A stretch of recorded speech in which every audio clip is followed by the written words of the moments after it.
Punta na ako ng church. Time check.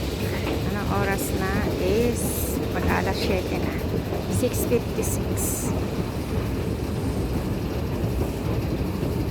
Lumabas ako ng bahay ay I think 6:15. Gumising ako 5:15. So kailangan pag gumising ako ng 5 o'clock, makakalabas din ako ng bahay ng 6 o'clock. At mayroon po kaming yan ang daming tao. Hindi ko na kukunin yung kanilang mukha. Ganyan na lang. Pupunta tayo sa lilipat tayo ng train.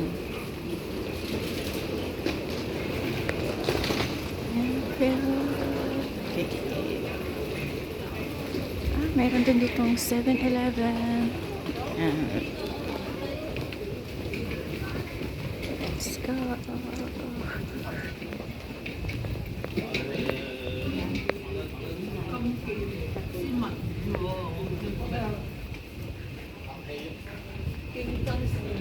Hindi ba magalaw yung aking video? Ngayon ko lang itry atong cellphone na pang video ng halang. Lagi kasing portrait yung aking video.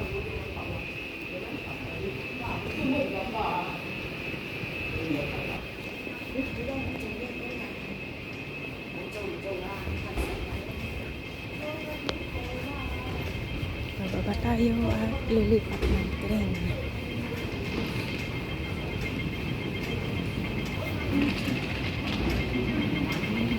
Dito talaga ay kapag mayroon kang pupuntahan, hindi ka maliligaw kasi mayroong mga nakalagay na kung saan ka pupunta, may mga araw-araw, ganyan. At kapag sumakay ka naman ng train, tapos nagkamali ka ng sinakyan, pwede kang lumabas, tapos lilipat ka sa kabila. Ganyan, meron dyan at meron dito. Ito papuntang Tingling, tapos ito naman papuntang Huampua.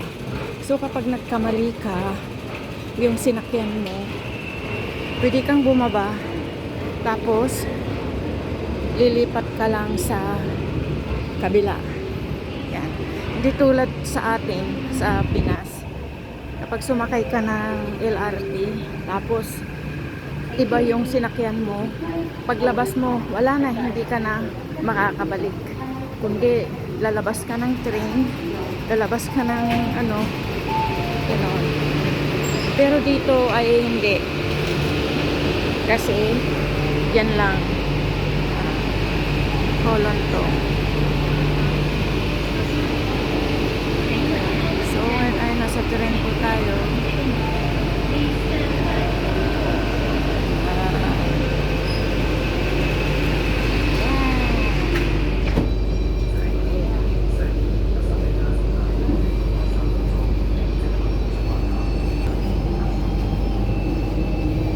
Maraming mga magandang upuan, pero hindi na ako uupo kasi isang station lang.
Negative na.